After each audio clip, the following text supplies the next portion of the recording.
Benvenuti, buona domenica a tutti. Ringrazio il Signore perché posso essere qua dopo 3 settimane, sono state vacanze, ringrazio il Signore, ma voglio prendere spunto per una brevissima considerazione.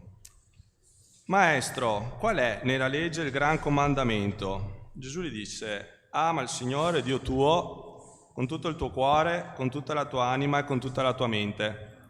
Noi ringraziamo il Signore che possiamo essere qui per lodare il Signore che ci dà questo privilegio, perché la presenza del Signore dimora nelle lodi del suo popolo e noi come Chiesa possiamo fare questo. Ma il passo continua. Questo è il grande, il primo comandamento. Il secondo, simile a questo, è ama il tuo prossimo come te stesso. Voglio ringraziare il Signore perché quando vado in vacanza o mi allontano dalla Chiesa, ma di solito è per vacanza, ringraziando il Signore, di solito per vacanza, e siccome vado da solo di solito, a un certo punto diventa come un'apnea perché non c'è più la presenza dei fratelli, che è una cosa scontata, ma sono quelle frasi scontata: la Chiesa ti manca quando non ce l'hai. Ecco, magari quando sono qua dico: i fratelli devo andare in Chiesa. In realtà è una grazia che il Signore ci dà. Io ringrazio il Signore per tutti voi fratelli. Nella Chiesa ci sono delle famiglie già fatte e strutturate, ma ci sono anche tanti fratelli soli o ci sono fratelli in difficoltà. Noi non sappiamo il fratello a fianco a noi cosa sta vivendo, cosa sta provando. Ringrazio il Signore per quanti fratelli ci mandano un messaggio, ci fanno un sorriso quando siamo qua, ci invitano a mangiare da loro. Io ringrazio il Signore per tutti voi, ringrazio il Signore perché anch'io oggi posso essere qua a lodare il Signore. Per esempio, consideravo, per me suonare la chitarra è un dono che mi ha dato il Signore, però può essere per me una cosa normale perché io a casa ce l'ho, mi metto e suono, per me non è una cosa straordinaria. Però mi rendo conto che qualcuno a casa non ce l'ha la chitarra, non sa suonare la chitarra, quindi magari nel mio piccolo faccio qualcosa che a qualcuno può piacere. Viceversa, qualcuno magari mi fa un sorriso, mi dà una pacca sulla spalla, io che abito da solo, per me è tanto. Quindi ringrazio il Signore perché la Chiesa sì, è il luogo dove il Signore ha stabilito che ci siano le sue benedizioni, ma anche tra fratelli possiamo anche mettere in atto il ama il tuo prossimo come te stesso anche all'interno della Chiesa. Quindi voglio ringraziare il Signore per tutti voi e sono davvero contento di poter essere qua a lodare il Signore oggi. Amen.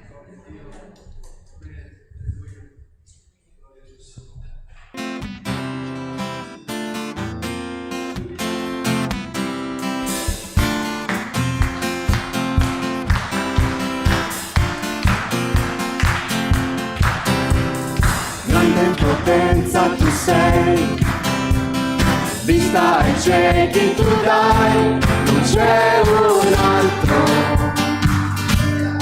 come te. Luce nel buio tu sei, vita nel lutto tu dai, non c'è un altro come te. Il nostro Dio è grande, il nostro Dio è forte, egli è di sopra di ogni altro, il Redentore, grande in potenza, sei Dio, sei Dio.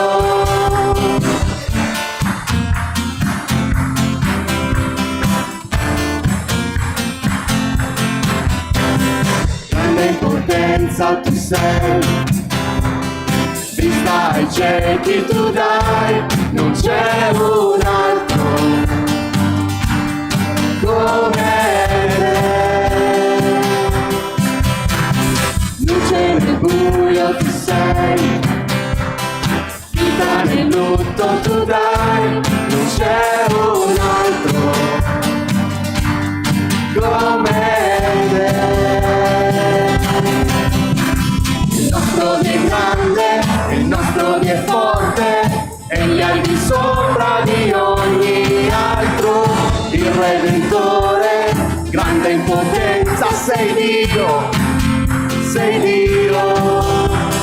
Il nostro Dio è grande, il nostro Dio è forte, egli è al di sopra di ogni altro, il Redentore, grande in potenza, sei Dio, sei Dio.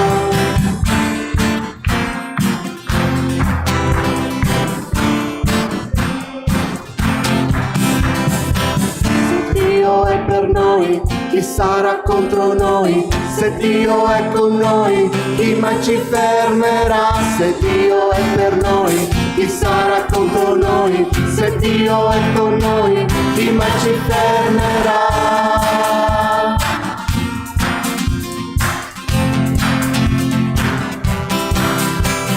Il nostro Dio è grande, il nostro Dio è forte, egli è al di sopra di ogni altro, il Redentore, grande in potenza, sei Dio, sei Dio.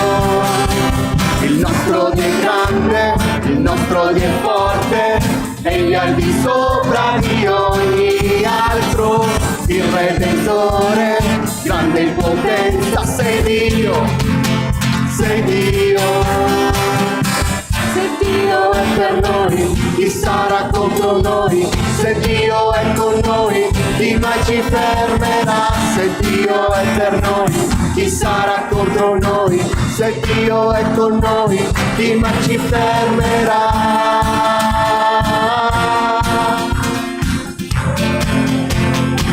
Chi mai ci fermerà?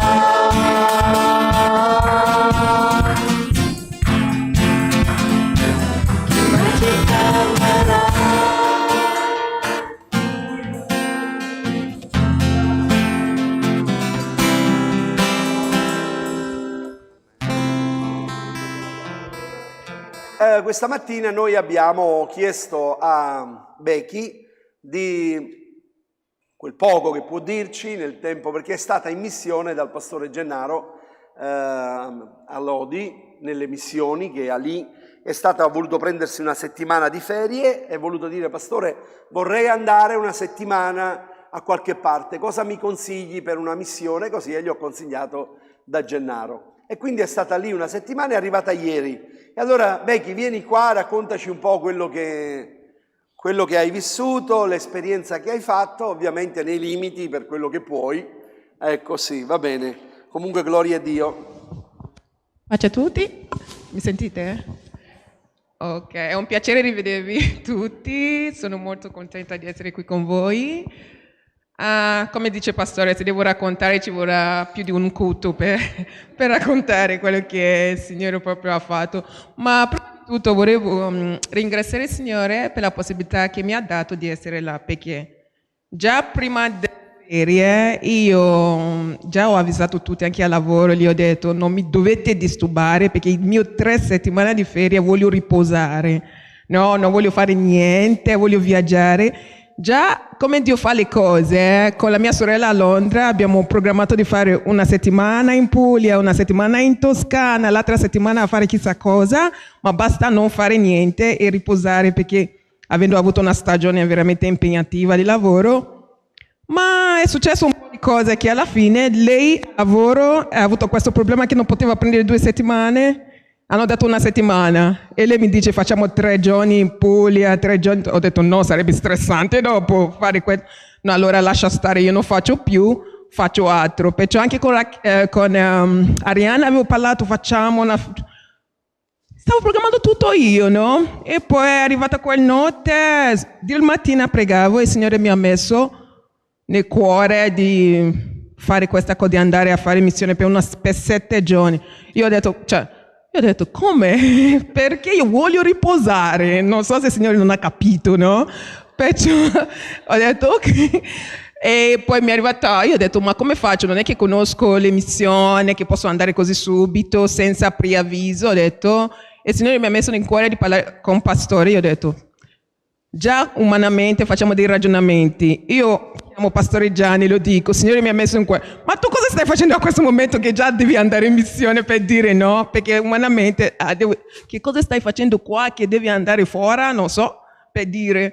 Ma alla fine, Pastore, il Signore veramente lo ha usato come un aiuto per me, per proprio realizzare quello che il Signore mi ha messo nel cuore, perché il Pastore subito si è messo in opera, ha chiamato e mi ha anche dato scelta: guarda, puoi scegliere, vuoi andare in Toscana, vuoi andare a Lodi? Ho detto: Pastore, qualsiasi posto, basta che vado a... Non devo scegliere perché non è una vacanza, no? Ma quello che vuole lei per me va benissimo, e mi ha indirizzato a questo Lodi. Fratelli, ve lo dico, già dall'arrivo perché i fratelli l'hanno organizzato, uno a venire a prendermi alla stazione. Ci sono tantissimi giovani che lavorano a tempo pieno nella chiesa. 24 su 24, nel senso che sono sempre disponibile. E a pensare un po', quel venerdì che sono arrivata, già a poche ore, dovevamo già iniziare a lavorare. Siamo andati proprio subito. C'è un quartiere veramente particolare, con tanta povertà. Sembra di non essere in Italia, no? E a distribuire i pacchi alimentari e a predicare. Perché la cosa bella è che perché io ho anche chiesto al responsabile, no? Perché si fa proprio culto fuori, abbiamo portato le sedie, strumenti per cantare e poi prima li annuncia a tutti i quartieri, venite fuori, abbiamo pacchi alimentari e intanto lodiamo il Signore e gente scendono, no? Sono messi tutto, abbiamo fatto un mini culto, no? E io l'ho chiesto al responsabile, ma lo fate sempre così? Lui ha detto sì. Lui ha detto la differenza tra noi e perché quelli che fanno aiuto, centri aiuto, sono tanti in Italia. La differenza tra noi e loro è che non diamo solo cibo fisicale, diamo anche cibo spirituale di cui hanno più bisogno. Perché ci sono tanti che sono arrivati là, anche se seduto fumando, sentono lo stesso la parola di Dio, perché è Dio che sa come operare nella vita delle persone, no? Noi ci diamo le parole e lui lavora. Perciò sono uomini e donne che hanno preso i pacchi e dopo la predica e tutto e siamo andati là. E a pensare un po', questa stessa venerdì che sono arrivata era anche veglia in chiesa. La veglia di preghiera. Veglia di preghiera. Perciò io sono arrivata all'11 che doveva iniziare. E mi hanno chiesto, sorella Becky ce la fa? Ho detto, certo, perché no?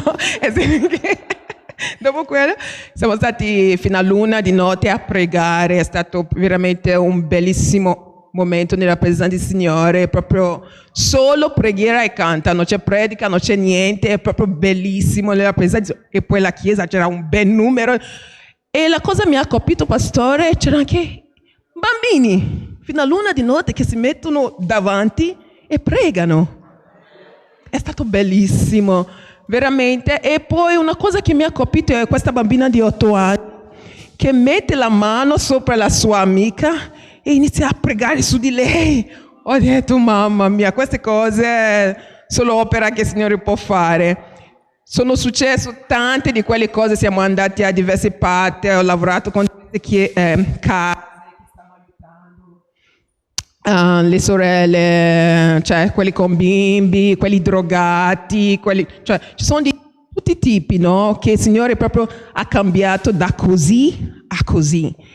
E non dimenticherò mai come vi ricordavo ieri di questo carissimo fratello che non faccio il nome, ma come il Signore ha proprio operato nella sua vita, che anche mi ha anche detto che adesso sta scrivendo un libro, perché lui è stato in carcere, doveva scontare 10 anni, ma come lavora il Signore, lui è stato un predicatore in carcere, che predicava il Vangelo, come ha incontrato il Signore è anche spettacolare, trovando la parola di Dio che a lui non è stata data, ma un genitore ha portato per il loro figlio che non ha usato, e lui ha chiesto, posso pregare? Come se fosse Dio ha usato il genitore di l'altro a mandare la parola di Dio a lui, perché l'altro non ha guardato la Bibbia, ma ha letto lui ha avuto un incontro e poi organizzava anche i culti, perché la chiesa, la Lodi, vanno nei carceri predicare l'Evangelo, a dare la Bibbia alle persone e tutto quanto, no?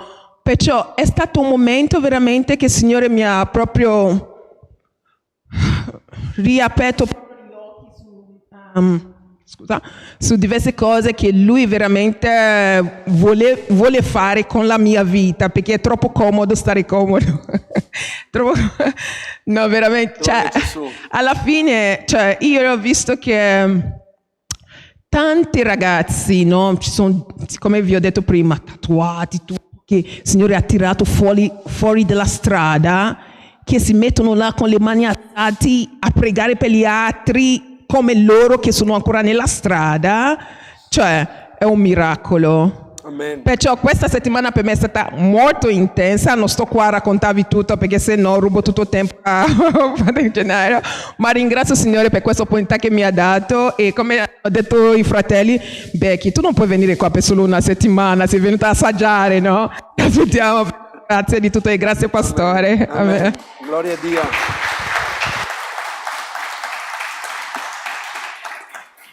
Amen. Sapete che lavoro fa Becky? Quanti sanno che lavoro fa Becky? Pochi. È stilista. Sì. E ha fatto sfilare anche alcuni suoi vestiti, quindi è brava nel suo lavoro, nel suo settore, ma ha voluto prendersi una settimana per andare in missione ed è bello. Sapete fratelli, tutto questo sta avvenendo a Lodi, che io ve ne parlo spesso di questa cosa qui, perché noi a volte diciamo, Signore, vogliamo di più. Anche lui dice, io voglio di più di te. Vogliamo di più, anch'io dice il Signore, voglio più di te. Vi ricordate quella famosa cosa che vi ho raccontato di quello che prese la moto, andò su in collina, andò in montagna e poi da lì fermò la moto e dice, Signore, voglio di più, voglio di più. E l'eco gli tornava indietro e diceva, voglio di più, più di te, e l'eco tornava indietro. E capì più di te.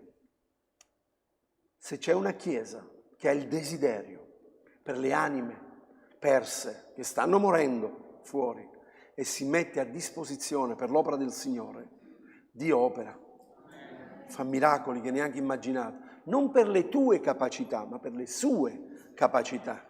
Lui sceglie chi non è neanche potete immaginare, tatuati dappertutto, che ha paura solo a guardarli, ma Dio li guarisce, li libera e li usa per la sua gloria.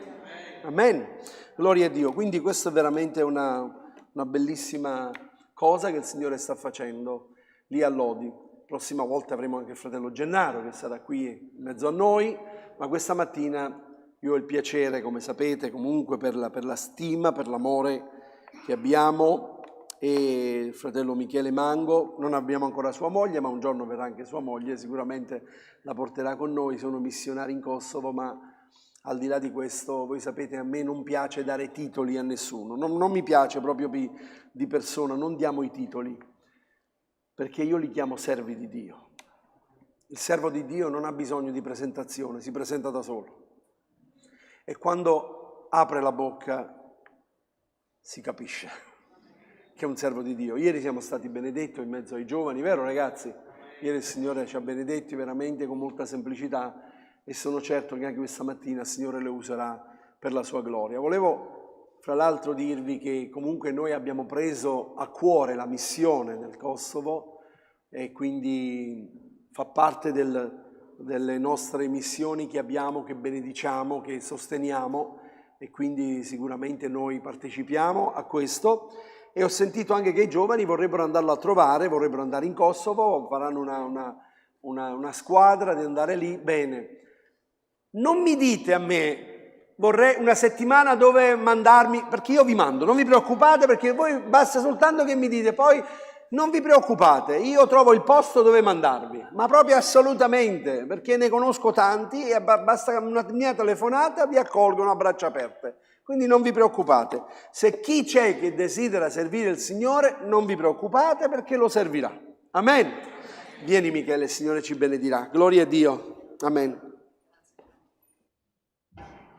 Che bello essere qui, eh? Chi se lo sarebbe aspettato? Trovarmi nella presenza del Signore insieme a voi. È un dono di Dio. Ringrazio il Signore anche per Becky che è stata a Lodi. Conosco molto bene il fratello Gennaro, siamo grandi amici e sono veramente grato al Signore per quello che sta facendo. Abbiamo 3,5 milioni di chiese nel mondo, locali, e ogni chiesa ha una personalità particolare, una chiamata particolare e tutti abbiamo lo stesso Dio, amen, che può fare grandi cose in mezzo a noi. Ci usa per quello che siamo, per quello che è il nostro talento, la nostra chiamata, il nostro carattere anche. Qualcuno mi ha detto, ma tua moglie non è mai con te, avete ragione, spero che la prossima volta saremo insieme. Elena è impegnata a casa, stiamo ristrutturando casa, però ho detto il fine settimana lo voglio passare col mio amico il fratello Gianni Palma e ho ritagliato un tempo per stare qui. ieri con i giovani, è stato molto bello stare con voi, oggi con la Chiesa.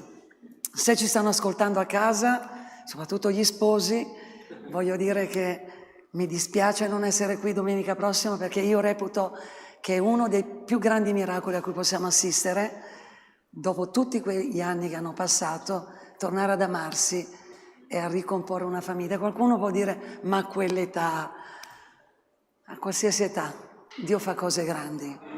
E sarà una giornata di testimonianza meravigliosa domenica. E il Signore salverà delle anime. E forse qualche famiglia in crisi rifletterà e forse, sicuramente, troverà nel Signore la possibilità di ricominciare.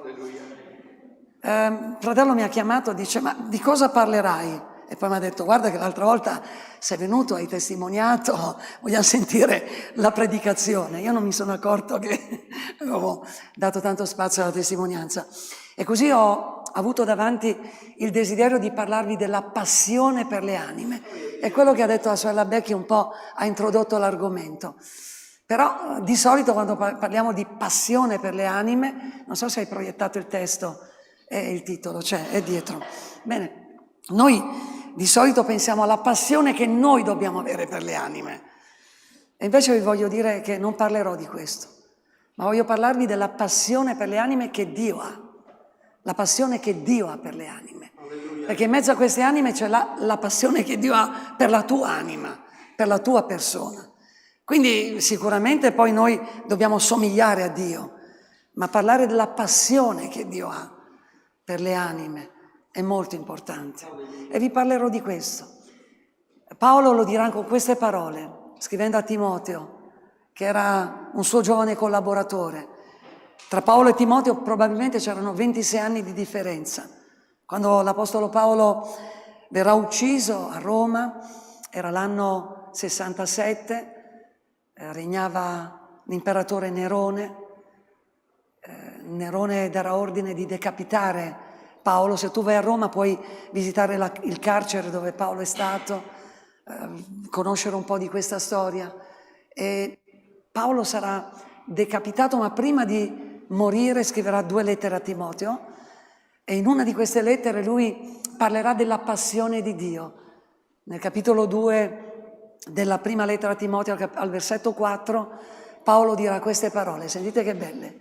Dio vuole che tutti gli uomini siano salvati e vengano alla conoscenza della verità. Tutti gli uomini, di qualsiasi razza, di qualsiasi lingua, di qualsiasi cultura, di qualsiasi estrazione sociale, di qualsiasi condizione, Dio vuole salvarli quegli uomini. Ha questa passione Dio, salvare le anime. E quando mi ha detto che testo leggerai, io ho pensato, non so se lo abbiamo il testo per proiettarlo, ok? No, dico, lo possiamo vedere lì? Ho subito pensato al profeta Ezechiele e alla profezia che Ezechiele dà nel capitolo di cui leggeremo qualche versetto, non so se riusciamo a vederlo sullo schermo, ok? Ezechiele 47. Vi invito poi a leggerlo a casa questo testo e parleremo proprio della passione di Dio per te. Io non so cosa stai vivendo in questo momento, ma Dio è interessato a te e Dio vuole fare grandi cose per te. E noi come Chiesa dobbiamo andare in questa direzione, che è la direzione della salvezza dei perduti. Chiaramente noi ci auguriamo e speriamo e preghiamo che questa salvezza si realizzi prima vicino a noi. Gesù sempre ha dato questo principio: vai a quelli di casa tua e racconti le grandi cose che Dio ha fatto per te. Dio vuole salvare la tua famiglia, ma al di là di questo vuole allargare questo e arrivare fino agli estremi confini del mondo. E così useremo il libro di Ezechiele per vedere la passione che Dio ha per noi, per le anime, per le persone. Prima di leggere vorrei raccontare questo miracolo di Gesù. Uno dei miracoli che più mi ha lasciato in qualche maniera edificato. Un giorno Gesù incontrò un uomo cieco e quest'uomo cieco aveva il desiderio di vedere e Gesù lo prese e lo portò fuori dalla folla. E ci viene detto che Gesù lo toccò e dopo averlo toccato gli chiese: cosa vedi? E quell'uomo rispose, sentite bene la risposta: vedo degli uomini, ma mi sembrano degli alberi. Questa fu la risposta. E Gesù disse: non va bene, non vedi ancora bene. Lo toccò di nuovo e gli chiese: cosa vedi adesso? E lui rispose e disse: vedo tutto chiaramente. Ora, Dio è interessato a come noi vediamo gli uomini. Non gli interessa cosa pensiamo di politica, non gli interessa cosa pensiamo di quegli altri argomenti anche molto importanti nella società. A Dio interessa tu o io come Chiesa che concetto abbiamo degli uomini. E guardate, la cosa peggiore che può accadere a un cristiano, a una Chiesa cristiana, è di non vedere il valore delle anime e di rispondere alla domanda di Gesù: cosa vedi quando guardi gli uomini? Li vedo, però mi sembrano degli alberi. Cioè non capire il valore dell'umanità ci porterà a non rispondere alla chiamata di Dio per l'umanità. Io credo che oggi Dio ci darà un tocco nuovo, così che noi possiamo vedere il valore di ogni anima. Fosse anche l'anima che è l'ultima nella scala sociale del mondo, gli ultimi, gli emarginati, quelli che secondo noi non hanno nessun valore, agli occhi di Dio sono di grande valore. E io voglio pregare che oggi il Signore, prima di tutto, tocchi me come missionario e io capisca l'importanza del mio lavoro. Quando sono a contatto con un'anima, sono a contatto con la cosa più preziosa che Dio possiede e che Dio ha voluto con tutto il suo cuore dedicare tutta la sua passione. Se mi dici qual è la cosa più grande che Dio ha fatto, è raccontata in Giovanni 3,16.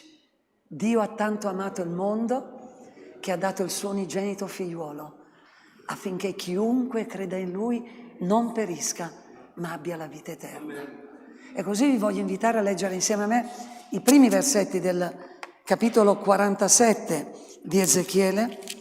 Leggeremo soltanto i primi 2 versetti e con l'aiuto di Dio poi voglio parlare di questa passione straordinaria che è nel cuore di Dio. Ci alziamo in piedi mentre leggiamo la parola di Dio e leggiamo nel capitolo 47 i primi 2 versetti. Egli, Dio, mi ricondusse all'ingresso della casa, il Tempio di Dio. Ed ecco, dal Tempio delle acque uscivano sotto la soglia della casa. Cioè c'era l'entrata del Tempio, dall'entrata del Tempio fuoriuscivano delle acque. Era il lato di Oriente, perché la porta del Tempio era verso Oriente, perché la facciata della casa del Tempio guardava a Oriente e le acque uscite di là, quindi uscivano verso Oriente e poi gli dice uscite di là, a un certo punto scendevano dal lato meridionale, facevano una svolta e andavano verso il sud. Quindi un fiume, un torrente che esce dal Tempio di Dio e poi va verso il sud. Ricordatevi questo. A mezzogiorno dell'altare al sud. Poi mi condusse fuori per la via del settentrione, cioè a un certo punto Ezechiele va fuori dal Tempio e il fiume va verso il sud e lui deve andare verso il nord, cammina verso il nord e fa il giro del Tempio, fa tutto il giro e torna davanti alla soglia. Insomma, guarda in giro e solo quello è il punto dove esce il fiume. Fa il giro del Tempio, ritorna davanti e siamo qui. Dice, poi mi condusse quindi verso il settentrione, mi fece fare il giro di fuori e di nuovo fino alla porta esterna che guarda a oriente. Arrivai di nuovo davanti all'uscita del torrente. E di nuovo dice, ecco, le acque scendevano dal lato destro, andavano a sud. Questa è la parola di Dio per oggi, ne parleremo. Vogliamo pregare insieme.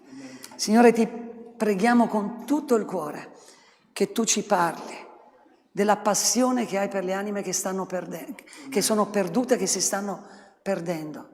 Oggi ci sono molti nelle carceri, molti che sono lontani da te, forse nei vizi peggiori. Sono tantissimi che vivono nel peccato. E noi come Chiesa, Signore, vogliamo capire che il tuo interesse non è per le 99 che sono state già raccolte, ma per quell'anima perduta che è ancora lontana da te. Tu sei pronto a lasciare le 99 e andare a cercare la perduta.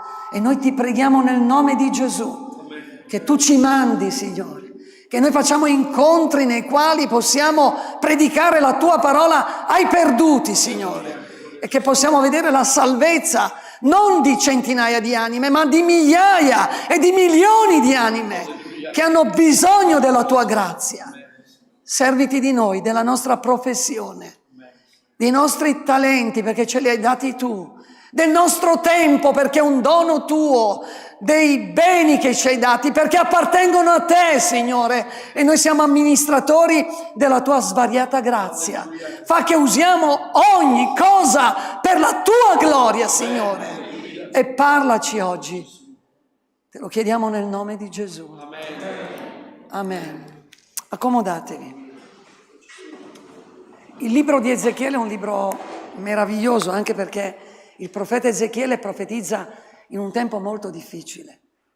Il popolo di Israele e di Giuda erano stati deportati. Il popolo di Giuda in particolare era stato deportato in Babilonia. Se vuoi vedere un po' com'era l'umore del popolo, puoi leggere il Salmo 137. Là presso i fiumi di Babilonia non avevano le chitarre, ma avevano le cetre. Avevano appeso ai salici le cetre. Tu avresti appeso la chitarra. Non c'era più motivo di cantare. Non c'era più gioia, perché il popolo di Dio viveva un tempo difficilissimo. Ricordatevi questo. Ezechiele insieme a Daniele in quel tempo sono i profeti di Dio. Daniele nella corte del re di Babilonia e con un messaggio che riguardava la Chiesa e al futuro, ed Ezechiele in mezzo al popolo con un messaggio che riguardava Israele e il futuro di Israele. Ricordatevi, i due contemporanei sono Daniele ed Ezechiele. Daniele predica un messaggio che è destinato alla Chiesa, a noi, a oggi, che parla degli ultimi giorni, che si conclude in questa maniera. Molti studieranno la tua profezia, Daniele, e negli ultimi giorni la conoscenza e la sapienza di molti aumenterà. Oggi non lo capiscono, ma tu sei un profeta che ha parlato alla Chiesa. Negli ultimi giorni la Chiesa studierà il tuo libro e lo comprenderà. Pensate che Daniele era così enigmatico per Israele che non l'hanno inserito nei profeti. Se tu vai a vedere come l'Antico Testamento, presenta i profeti di Dio, l'Antico Testamento originale, quello di Israele, che ha una raccolta di 22 libri, noi ne abbiamo 39, però è lo stesso testo, solo che loro racchiudevano insieme alcuni libri che noi abbiamo divisi, come Prima e Seconda Re, Prima e Seconda Cronache. Quindi quei 22 libri, 39 per noi, racchiudevano anche i profeti, e avevano i profeti anteriori e i profeti posteriori. Però voglio dirti una cosa, Daniele per gli ebrei non era un profeta. Nessuno degli ebrei ha mai detto che Daniele era un profeta. Sapete qual è l'unico ebreo che ha detto che Daniele è un profeta? È Gesù, nel suo discorso profetico. È l'unico, è il primo, è Gesù che porta questa novità per la Chiesa. E a un certo punto dice che negli ultimi giorni voi vedrete quello che ha scritto il profeta Daniele, perché era per noi, ma Ezechiele profetizza per Israele. È un messaggio per il popolo di Dio di quel tempo, per dirgli che Dio aveva ancora un piano per loro, in un momento non difficile, impossibile. Ci sono momenti impossibili anche per la Chiesa, ci sono momenti in cui il diavolo, l'avversario, dice di noi credenti, cristiani di oggi, delle chiese: io vi ho vinto, vi ho distrutto, non c'è più niente da fare. Ti è mai capitato che tu hai passato un momento così, dove il diavolo ha detto: l'ho seppellito, l'ho vinto, ma poi Dio ha compiuto un grande miracolo e ti ha tirato fuori? Questo è il nostro Dio, ha la passione per le anime. E la prima cosa che voglio dirti è che Dio, quando comincia un'opera, la porta a compimento. Ti voglio dire che Dio non ha mai lasciato un'opera a metà, Ti voglio dire che quando Dio ha cominciato anche un lavoro difficile, lo ha sempre completato. Ti voglio dire che Dio non si è stancato di te, ha un piano per la tua vita. È vero, tu sei difficile, è vero, a volte gli sfuggi dalle mani, sei come il vaso che si guasta, ma Dio è pronto a fare un vaso nuovo alla sua gloria. Si possono stancare gli uomini, i pastori, le chiese, le denominazioni, può darsi che gli uomini dicono basta, con te non c'è niente da fare, ma Dio vuole ancora operare nella tua vita. Non vi piace? A me mi entusiasma. Se Dio non fosse stato così io ero già perduta, hai capito? Non so tu, ma io ero perduto, invece Lui ci ama. E la prima cosa che voglio dirvi è che il nome Ezechiele ha un messaggio in sé. Significa, potete saperlo, forse lo sapete già, ve lo dico, sapete cosa significa? Dio rinvigorisce. Oh, che messaggio! Dio non è l'Iddio che spegne la vita, che toglie la vita, non è l'Iddio che scoraggia, che deprime. Egli non rompe la canna, non spezza la canna rotta e non spegne il lucignolo fumante. Dio rinvigorisce. Che Dio ci aiuti, alleluia. Non dire mai la Chiesa non andrà avanti, perché rimarrai deluso. La Chiesa di Dio andrà avanti. Perché abbiamo un Dio che rinvigorisce la Chiesa. A volte la Chiesa passa momenti molto difficili, come il popolo di Israele in quel periodo, e stavano pagando le conseguenze di scelte sbagliate. Qualche volta abbiamo anche delle colpe, e qualcuno ci vuole insegnare che quando noi abbiamo delle colpe Dio non ci ama più. Non è vero, Dio odia il peccato, ma ama il peccatore. Può darsi che tu sei in una situazione che in qualche maniera ti sei creato per scelte sbagliate, mi capisci?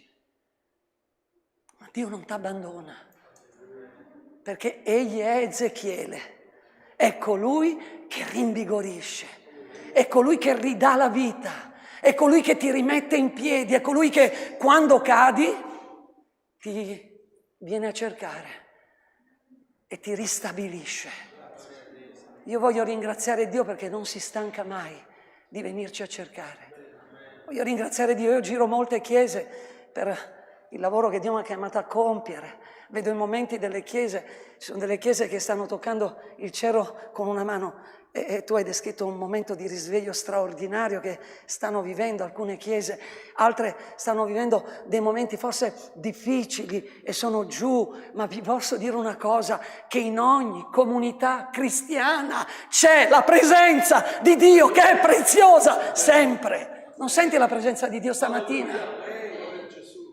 È venuto per te, perché Egli è colui che ti rinvigorisce. Se sei entrato scoraggiato, puoi uscire incoraggiato dalla presenza di Dio. Se sei entrato con qualche dubbio e con qualche perplessità, Dio vuole ristabilire la tua vita. Se stai pensando di mollare, di andare indietro, Dio ti vuole portare avanti, perché Egli è colui che rinvigorisce la sua Chiesa. Egli ti fa ringiovanire come l'aquila. Avete letto?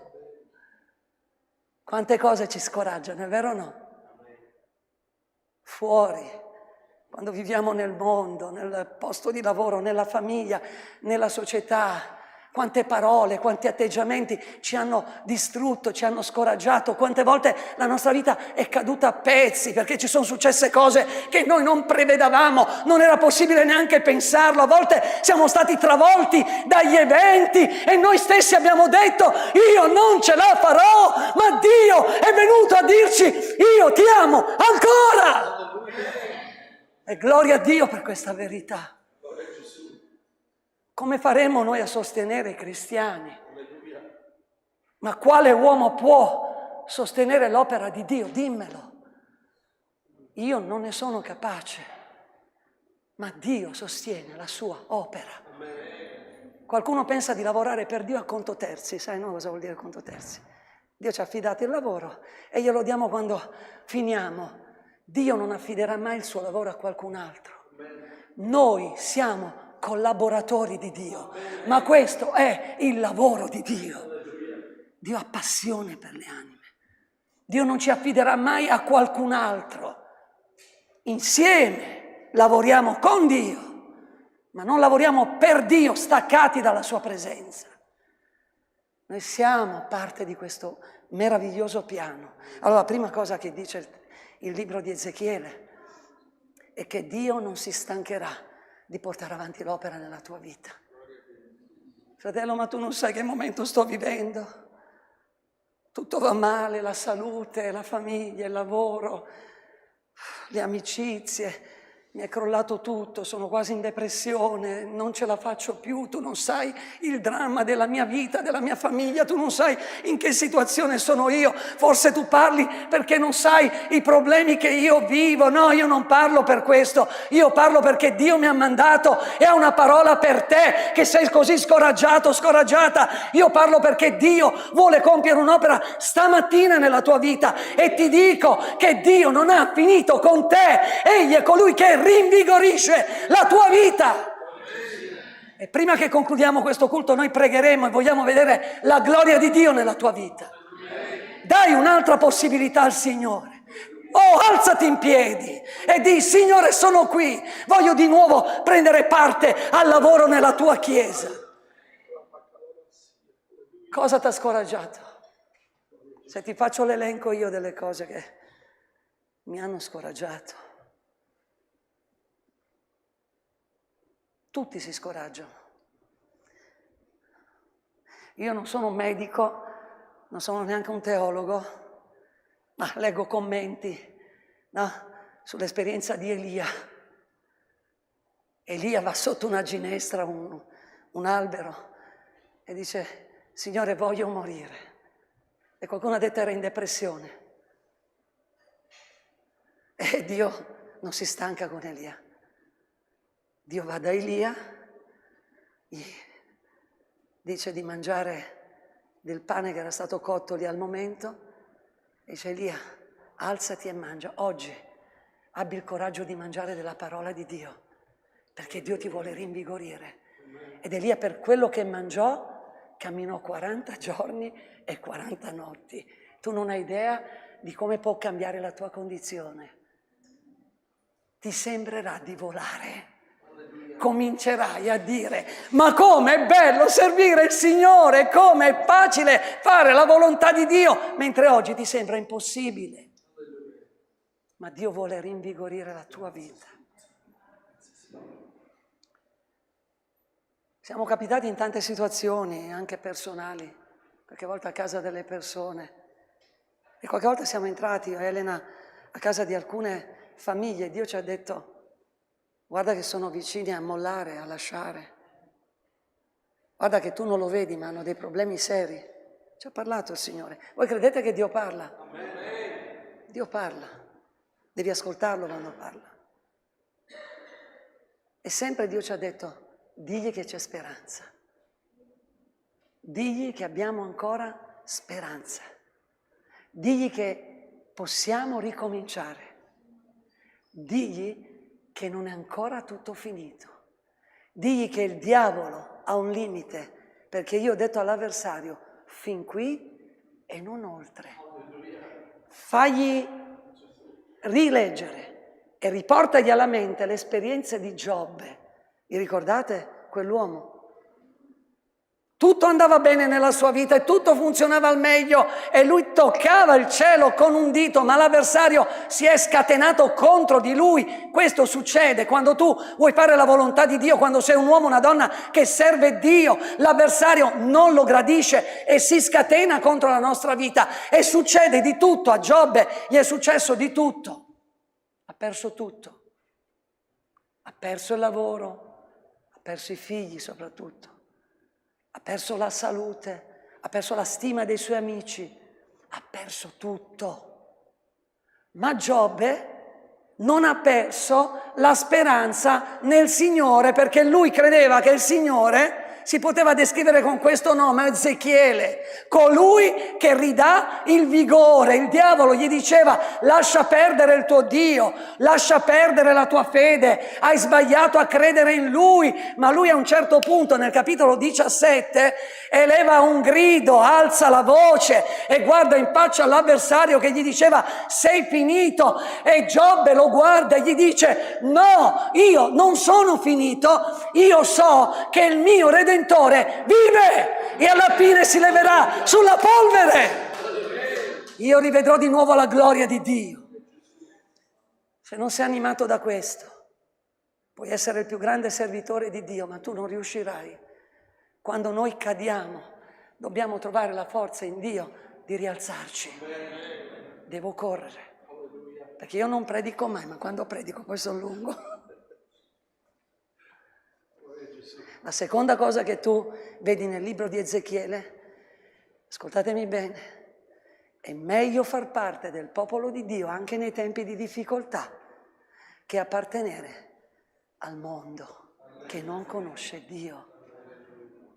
È meglio far parte del popolo di Dio anche quando il popolo di Dio attraversa tempi di difficoltà che appartenere al mondo. Ci sono 216 nazioni oggi nel mondo e in alcune nazioni tu non puoi pregare liberamente. In Corea del Nord è vietato essere cristiani. In Pakistan non puoi avere una Bibbia nelle mani. In Iran, fino a poco tempo fa, si pensava che Dio non poteva entrare ed operare. Il dittatore in Albania, fino al 1985, quando è morto, diceva: Dio qui non può mettere piede perché non ha il passaporto per entrare. E la Chiesa in quei luoghi ha passato tempi difficili. Ma sapete cosa è successo sempre? È successo che la Chiesa è andata avanti, è cresciuta, è stata benedetta, Dio l'ha visitata, si è realizzata quella parola di Gesù: io edificherò la mia Chiesa e le porte dell'inferno e dell'Ades non prevarranno. E tutti i nemici della Chiesa sono crollati. Noi non abbiamo nemici umani. Il nostro combattimento è non è contro carne e sangue, ma contro i principati, le potestà che sono nei luoghi celesti. Noi abbiamo un combattimento spirituale, ecco perché preghiamo giorno e notte, ecco perché cerchiamo la faccia del Signore, ecco perché predichiamo. Noi crediamo che abbiamo solo poche armi da usare, ma sono le più potenti, la preghiera e la parola di Dio. E noi con queste due armi vinciamo il nemico. E quando tu leggi Ezechiele, tu trovi a un certo punto delle profezie che riguardano tutti i popoli che avevano fatto del male a Israele, e tutti sono crollati. Tutti sono spariti. Andate a cercare quei popoli che erano grandi in quel tempo. Non ci sono più. Ma Dio dà delle parole a Israele per dirgli: tu ci sarai ancora alla fine dei tempi. Ritornerai sul tuo suolo, dice in Ezechiele. Oh, il nemico cercherà di distruggerli. Adesso parliamo proprio dell'Israele fisico, naturale. E quante volte è stato attaccato, ma la Bibbia diceva: negli ultimi giorni Israele sarà salvato, tornerà al Signore e Israele tornerà nel suo territorio. Israele è l'orologio di Dio nello studio delle profezie. E oggi noi vediamo che Israele è tornato in Palestina e presto si convertirà al Signore. Perché è meglio appartenere a un popolo che è debole, che è povero, che non è molto numeroso, che passa momenti difficili, ma quel popolo appartiene a Dio. È meglio. Non ti lamentare mai di far parte della Chiesa. Ringrazia Dio che ti ha salvato. E questo dice il libro di Ezechiele. 1. Dio rinvigorisce colui che tende a spegnersi. 2. Dio avrà cura del suo popolo, sempre. Questa è la passione per le anime di Dio, che quando comincia un'opera la porta a compimento, e quando qualcosa gli appartiene come il suo popolo, chi tocca quella cosa tocca la pupilla del suo occhio. Non è vero che nella Chiesa noi possiamo vedere persone che fanno quello che vogliono. Non è così, non è il pastore che protegge la Chiesa e neanche il consiglio di Chiesa. Dio protegge la Chiesa. Ho visto governi, ho visto stati di polizia, ho visto persone che hanno attaccato la Chiesa, ma hanno dovuto soccombere perché era la Chiesa di Dio. Ogni volta che sento il racconto della persecuzione in Kosovo, io lavoro con un pastore che è più giovane di me, di 18 anni,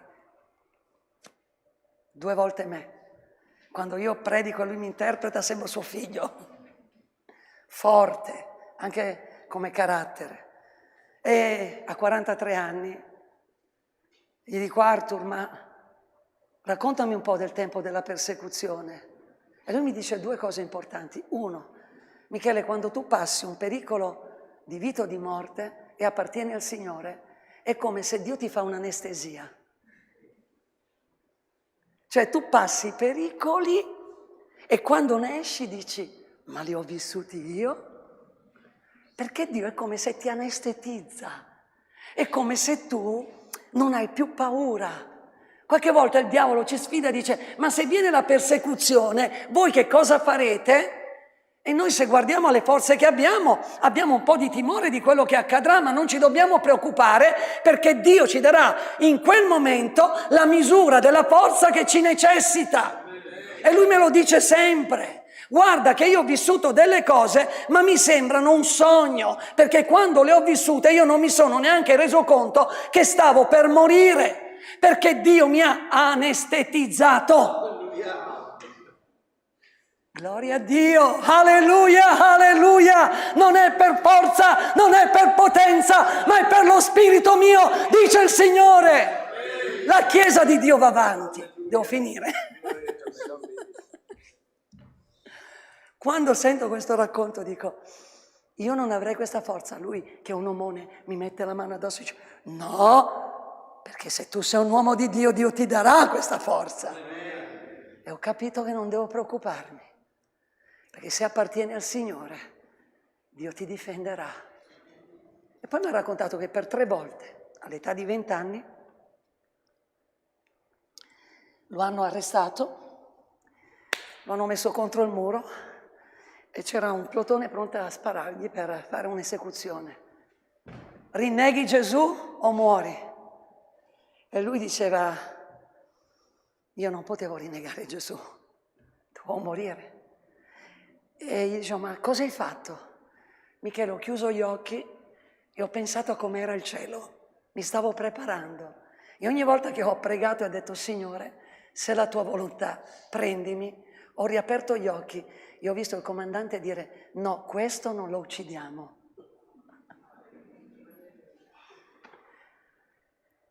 Capite perché ho speranza?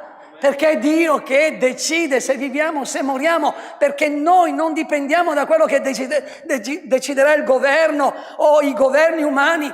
Noi siamo nelle mani di Dio e la Chiesa universale sa, e questo è il messaggio che dobbiamo dare, la Chiesa universale sa che Dio regna. Una volta cantavamo, Dio regna, e non è un piccolo messaggio. Sopra i governi umani e sopra qualsiasi autorità umana, sopra qualsiasi autorità da cui dipendiamo noi, c'è un'autorità più grande che è quella di Dio. Ecco perché dobbiamo vivere sereni. Tutto il libro di Ezechiele dà profezie contro i nemici del popolo di Dio, che non sono umani, non sono quei nomi lì, non sto parlando dell'Egitto, di Tiro, mi capite? Ma di questo spirito che si oppone alla vita della Chiesa. Qualche volta anche noi siamo un po' patetici, noi diventando anziani, portate pazienza, io ho 61 anni, diventiamo un po' patetici. Ah, non è più come i nostri tempi, ti capita? Ma adesso i giovani di oggi, ma non è vero. Dio ha una gioventù che lo ama. C'è un popolo che ama il Signore, ci sono dei giovani che vogliono prendere il nostro posto e devono prenderlo e portare avanti l'Evangelo di Dio con tutte le loro forze. E Dio sarà lo stesso con questa generazione meravigliosa che sta crescendo. Io ho fiducia nei giovani, perché ho fiducia in Dio, che è l'Iddio dei miei giovani. faranno cose meravigliose, con i loro metodi, nel loro tempo, con lo stile di musica nuovo, con i vestiti alla moda che ci creerà la sorella, con tutte le cose nuove, perché il mondo è in evoluzione e cambierà un nuovo linguaggio, Facebook, internet, TikTok, come si chiama, e tutti quelli che verranno. Noi ci saremo e glorificheremo il Signore e vedremo la gloria di Dio in questo tempo. Meraviglioso Dio. Devo finire. Dice, meno male che andiamo a mangiare, hai ragione.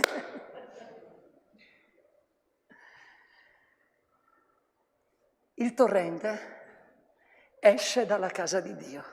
Che messaggio vuole dare Ezechiele?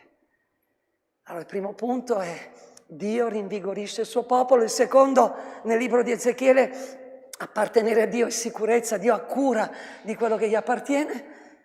E qui ci dice che, guardate, una cosa un po' particolare, che quel fiume si allontana dal Tempio. E dove va? Esce ad oriente. Abbiamo visto, no? Esce dalla soglia e poi gira a destra e va verso il sud. E dove va? Se leggi tutto il capitolo, scopri che quel fiume, cosa rappresenta quel fiume? La presenza di Dio, lo Spirito Santo, tutti i doni dello Spirito che sono dentro la sua persona. Tutte le manifestazioni, tutta la potenza dello Spirito esce dal Tempio. Che strano. Io pensavo che nella Chiesa, all'interno della Chiesa, succedevano tutte queste bellissime cose. E invece il fiume esce. E quando l'ho letto dicevo, Signore, cosa mi vuoi dire? E io per anni, da quando sono giovane, ho letto Ezechiele 47, che ci parla di questo fiume. Ho sentito prediche, no? Che poi l'angelo diceva ad Ezechiele, misura 500 metri, 1000 cubiti. Poi 500 metri è un bel tocco, no? E poi diceva lui, l'angelo misurò 500 metri, o 1000 cubiti, l'acqua mi arrivava alle caviglie. E poi dice, non ti accontentare, altri 1000 cubiti. Io attraversavo il fiume, dice, l'acqua mi arrivava alle ginocchia. Altri 1000 cubiti. Attraversavo il fiume, l'acqua mi arrivava ai fianchi. E io da giovane ho sempre pensato che la misura era, per questo fiume torrente, da una sponda all'altra. Cioè l'angelo era su una sponda con Ezechiele e andava verso il centro. E ho detto, certo, al centro è più profondo che sui lati. E invece dopo anni mi si è come aperta la mente, l'ho letto meglio. Ho detto, no, qui c'è il Tempio. Seguitemi bene, qui c'è il Tempio, il fiume esce e poi a un certo punto non ci dice quando gira a destra e va verso il Mar Morto e poi ci dice che quando arriva nel Mar Morto porta vita e nel tempo del millennio ci saranno pesci nel Mar Morto. Questo ci dice il testo, che sta profetizzando per Israele, ma per la Chiesa dice che il fiume che esce dalla presenza di Dio, c'è il fiume nella casa di Dio. Quando cantiamo c'è la presenza di Dio. Quando predichiamo c'è la presenza di Dio. Quando preghiamo in chiesa, che presenza di Dio che c'è. Dio guarisce nella chiesa. Dio risponde. Dio opera. Vediamo anche qualche segno, qualche prodigio, qualche miracolo. Grazie a Dio. Però Dio dice alle chiese, ai servitori di Dio, a me, prova ad allontanarti dal Tempio. Signore, dove vuoi che vado? Ecco la passione delle anime per Dio. Ma che c'è qualcuno in carcere che sta aspettando la parola di Dio, grazie a Dio per queste testimonianze. Qualcuno che è stata costretta, qualche ragazza, a prostituirsi senza volerlo. Un giorno Gennaro mi ha mandato un audio e c'era un cantico. Dice, Michele, abbiamo trovato una sorellina che era in Africa, che amava il Signore, ma l'hanno ingannata, l'hanno portata qui, la stanno costringendo a prostituirsi e adesso lei è tornata al Signore. Ero felice. A Bari, nella zona di Bari, arrivò una ragazza dall'Africa. Gli promisero un lavoro, si chiamava Gloria. Arrivò lì, la costrinsero a prostituirsi. Non c'era ancora il lavoro di 72 ore per Cristo. Grazie a Dio per questo meraviglioso lavoro. E grazie a Dio per tutti i lavori che noi facciamo, dal banco alimentare all'evangelizzazione, al gospel. bravi che cantate i gospel, Dio vi benedica e vi usi potentemente anche quest'anno. Qualsiasi lavoro che va verso le anime sarà benedetto dal Signore. Ma Gloria era costretta a prostituirsi, era il primo giorno, l'avevano ingannata. Lei era stata alla scuola domenicale e amava il Signore. Se fossero rimasti in chiesa i fratelli, se qualcuno non fosse uscito dalla soglia della chiesa e andato verso il Mar Morto, perché quando poi ho letto ho capito che più quel fiume si allontanava dal tempio, chiesa, capite? Più andava verso i perduti, più diventava profondo. Più tu ami le anime, vai verso le anime, voi le anime salvate, più la presenza dello Spirito Santo ti accompagna, capisci? Quando Gesù ha detto, ecco sono con voi tutti i giorni, c'è un bel cantico, no? Sono con voi tutti i giorni. Prima ha detto, andate per tutto il mondo, predicate l'Evangelo ad ogni creatura ed ecco io sono con voi. Sono le due cose, sono legate. Noi andiamo e Lui è con noi, noi ci allontaniamo dalla vita ecclesiastica, non litighiamo più per chi è consigliere, per chi suona la domenica, per cosa cuciniamo all'Agape, per quale gita della scuola domenicale dobbiamo fare, ma abbiamo una sola passione, vogliamo vedere anime salvate per la gloria di Dio. E cosa succede? Il fiume diventa più grande e la presenza di Dio è più grande. Non è vero che Dio non opera più, sei tu che stai vivendo solo per te stesso. Dio opera e il fiume è in piena. Quando tu ti allontani dalla tua vita sedentaria e vai verso le anime perdute, capisci? Gloria è andata a prostituirsi, obbligata, pena la morte. E lei era stata alla scuola domenicale. Ha cominciato a pregare. Non c'era l'opera di 72 ore. Noi che siamo santi, quando passavamo davanti a una ragazza che si prostituiva, dovevamo fare così e non guardarla perché era peccato, capisci? Vero o no? Se ti vedevano che ti fermavi solo a dargli un volantino, all'inferno diretto eri. Capisci? E gloria, chi avrebbe potuto fare qualcosa? Ha cominciato a pregare, a tremare, non voleva andare con gli uomini perché era una ragazza del Signore e ha cominciato a leggere il Salmo 23 nella sua mente, non aveva una Bibbia in mano ma lo ripeteva, il Signore, il mio pastore, nulla mi mancherà, egli mi fa giacere in verdeggianti pascoli e lo ripeteva all'infinito, capito? All'infinito, non c'era nessuno che poteva aiutarla, ma Dio esce dalle chiese e va per le strade e salva le anime perdute. Non gli interessa che tu stia bene, lui vuole salvarne altri. Che Dio ci aiuti. Ma mi inviti ancora dopo? Non lo so se mi inviti più. Salmo 23. E passa di là un consigliere della nostra chiesa, lì in zona, non dico quale, ma lo so, che sta tornando da lavoro in bicicletta. E lui da buon consigliere tira dritto. Però poi Dio dice, guarda quella ragazza, ma non con gli occhi sporchi, con gli occhi puri del cristiano. E lui la guardò, sentì un amore infinito. Lui era sposato, poteva essere sua figlia, ma sentì un amore infinito, era l'amore di Dio che gli diceva, di che io la voglio benedire. Così gli ha detto Dio a quel consigliero, di Dio ti benedica, di solo così, di Dio ti benedica, non voglio che ti fermi, non voglio che parli. E lui mentre passava ha osato dire, Dio ti benedica in inglese, God bless you. Lei quando ha sentito Dio ti benedica, lei ha cominciato a gridare, fermati, ho bisogno d'aiuto. E lui si è fermato, l'ha avvicinata e lei gli ha raccontato la sua storia. E lui gli ha detto, aspetta qui, io vado a casa a prendere mia moglie e vengo a prenderti. È andata a casa, ha preso l'auto con la moglie, l'hanno caricata, non sapevano cosa fare, non c'era un programma, l'hanno nascosta in casa e l'hanno portata ai culti. E la malavita li cercava, voleva ucciderli, capito? E a un certo punto hanno chiamato un mio amico missionario e hanno detto, senti, noi non sappiamo cosa fare, non abbiamo un programma, c'è una ragazza che è una sorella che vuole venire fuori da questa vita, cosa facciamo? E questo fratello, che era il fratello Peretti, gli disse, senti, la mandiamo in Svizzera da un mio amico, la presero da Bari, andò a Roma, da Roma andò in Svizzera. Oggi Gloria è la moglie di un pastore, sta servendo il Signore con tutto il suo cuore per la gloria di Dio. Che grandi cose fa il Signore. Ma dobbiamo avere il coraggio di andare fuori, capite? Fai una riunione qualsiasi dei giovani, falla per accogliere i giovani che non conoscono il Signore. Fate qualsiasi cosa, non pensate come star bene voi, pensate come possono essere accolte le anime che sono perdute. Riunione delle sorelle, riunione di canto, riunione per il banco alimentare, tutto quello che volete.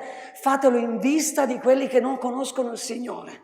Lasciate perdere se hanno l'orecchino, il tatuaggio, i capelli lunghi, vengono vestiti in una certa maniera. Io vorrei tutta una chiesa piena di cose strane.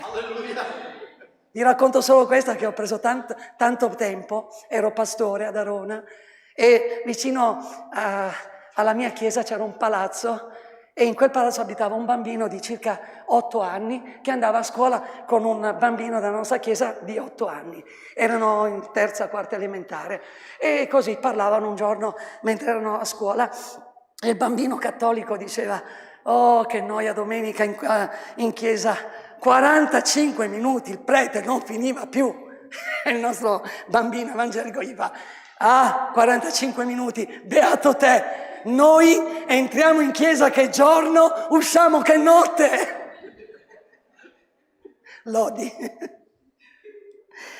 E così questo incuriosito viene al culto, si siede davanti, perché io avevo i bambini davanti, no? Fa scuola domenicale, si siede, oh, gli piace. I suoi genitori si stavano separando. Lui torna a casa tutto contento, dopo 3-4 ore è stato in chiesa, a piedi, perché era proprio il palazzo a 100 metri. E va, e quando i genitori litigano dicono: dovete venire in chiesa, dice questo bambino, perché lì c'è la pace e lì c'è un Dio che fa qualcosa per voi. E viene la moglie e il marito capelli lunghi, orecchino, primo culto, Dio li salva, li trasforma. E che gli vai a dire? La prima cosa che devi dire: allacciati la camicia che vengono fuori i peli, tagliati i capelli. Noi li abbiamo lasciati in pace. E così passavano i giorni, i mesi, ma lui lodava il Signore. Dio aveva cambiato la sua vita, ancora all'esterno era come prima, ma dentro era cominciata un'opera meravigliosa. Ogni volta che veniva qualche ospite mi diceva: fratello Michele, ma non gli dici niente a quello che tutti i peli? Io: tu non ti preoccupare, lascialo in pace. Gli dicevo: non ti preoccupare, l'orecchino, i capelli, tu hai tatuaggi, non ti preoccupare. Noi gli dicevo: guarda che Dio sta operando. Capite? Perché noi siamo abituati a mettere a posto fuori e non lasciamo a Dio fare il lavoro dentro. Accoglieteli, non andate subito voi a modificare le cose. Se tu fai un altare al Signore, fallo di pietre che non siano scolpite, lasciale grezze, perché Dio farà un'opera straordinaria. Io ho concluso, ma dobbiamo pregare. Il libro di Ezechiele è molto incoraggiante. Ci dice che Dio ci vuole rinvigorire come Chiesa e forse tu ne hai bisogno. Stavi diventando religioso, quasi quasi vieni al culto come dal dentista. Non vedi l'ora che finisce. Ce li hai, no? Ah. Non è così. Questa non è una religione. Questa è la Chiesa di Dio. Che ne dici se ci rimettiamo in piedi nel Signore? Ci alziamo. Abbiamo ascoltato che se appartiene al Signore la Chiesa, Dio ne avrà cura. La Chiesa di Marostica non chiuderà, crescerà. Possiamo dirlo? La Chiesa di Marostica non chiuderà, crescerà, si riempirà. Dio chiamerà anime, una famiglia sta entrando, guardate, sta entrando. Sono 4. No, non è adesso, è profetica. Entrerà, si siederà, accetterà il Signore. Lo possiamo credere con tutto il cuore. Grazie che ci amate, a me Elena. Grazie per l'aiuto e il sostegno. No, una alla volta entrano. E il terzo punto. Lasciamo che il fiume, giovani, abbiate idee, anche i più anziani. Abbiamo ancora qualcosa da dare anche noi. Però i giovani, abbiate idee. Fate le cose che gli altri non fanno, non imitate Lodi, Pavia, Bologna, siate voi stessi. Fate le cose che Dio vi mette nel cuore a voi. che Dio vi dice di fare per Marostica, per le persone che sono intorno. Fate venire idee per come andare a prenderle le anime. E mentre misurate i 1000 cubiti, più vi allontanate da quello che succede in chiesa per interessarvi alle anime perdute, più il fiume diventa profondo. Pregherete e i malati guariranno. Avrete una parola di rivelazione, vedrete le persone e i doni dello Spirito scorreranno nella vostra vita, rivedrete ancora Dio vivente all'opera, perché mentre noi andiamo lontano verso il Mar Morto, Dio ci riempie della sua presenza. Questa è la nostra testimonianza. Ecco perché vogliamo andare agli estremi confini del mondo, perché Dio ci ha promesso che sarà con noi fino all'ultimo giorno della nostra vita. Vogliamo chiudere gli occhi? Mentre cantiamo un cantico, voglio invitare anche uno solo. Io non sono per avere centinaia di risposte, ma voglio le risposte vere. Anche uno solo.